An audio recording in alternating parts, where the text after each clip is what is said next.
তাহলে দেখ কি বললাম, প্রত্যেকটা ভার্ব যাদের শেষে এস আছে বা ইএস থাকতে পারে, শেষে এসই থাকবে, ই আগে থাকছে থাক, শেষে এসই থাকবে মনে করলাম, ঠিক আছে, সেগুলো কি হবে কোন সিঙ্গুলার সাবজেক্টের পরে অর্থাৎ সিঙ্গুলার নাউন বা প্রোনাউনের পরেই বসবে। ধর এই যে ট্রিটা, ট্রির পরে আমি ডু বা ডাজ বসাতে বলছি, কোনটা বসবে?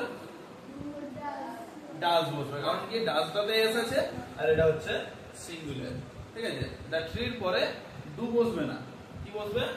ডাজ বসবে। হ্যাভ বা হ্যাজ বসাতে বলছি, কি বসবে? হ্যাজ, ঠিক আছে। ধর গো বা গোজ বোঝাতে বলছি, কি বসবে? গোজ বসবে, ঠিক আছে। তারপর ধর আমি বলছি প্লে বা প্লেস বসাতে বলছি, প্লেস, ঠিক আছে। ওকে, তাহলে যে সমস্ত ভার্বে আমাদের এস থাকছে শেষে সেগুলো কখন বসবে? সিঙ্গুলারের পর। ইজ বা আর বসাতে বলছি, কি বসবে?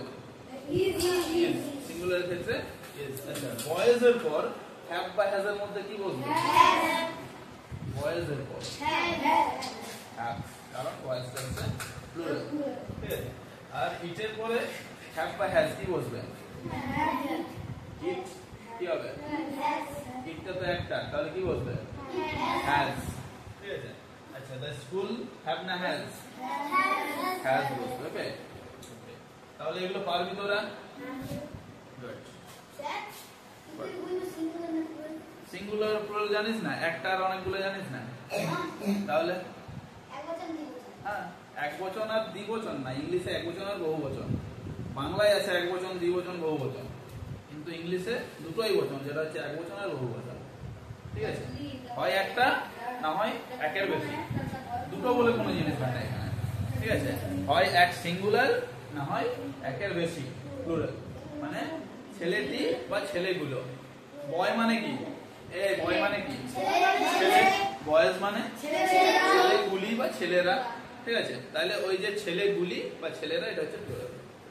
তখন কি বসবে? প্লুরাল, অর্থাৎ আর বসবে, ঠিক আছে। আর যদি বয় থাকে তখন ইজ বসবে, হ্যাজ বসবে, ডাজ বসবে, প্লেস বসবে, গোজ বসবে, রানস বসবে। কিন্তু বয়েজ হলে তখন ডু, তারপর তোর ইট, তারপরে হ্যাভ, গো, তারপর তোর আর বসবে, ওয়ার বসবে, ঠিক আছে। কিন্তু এস দেওয়া ভার্ব গুলো কিন্তু বসবে না, ঠিক আছে, এটা মনে রাখবে।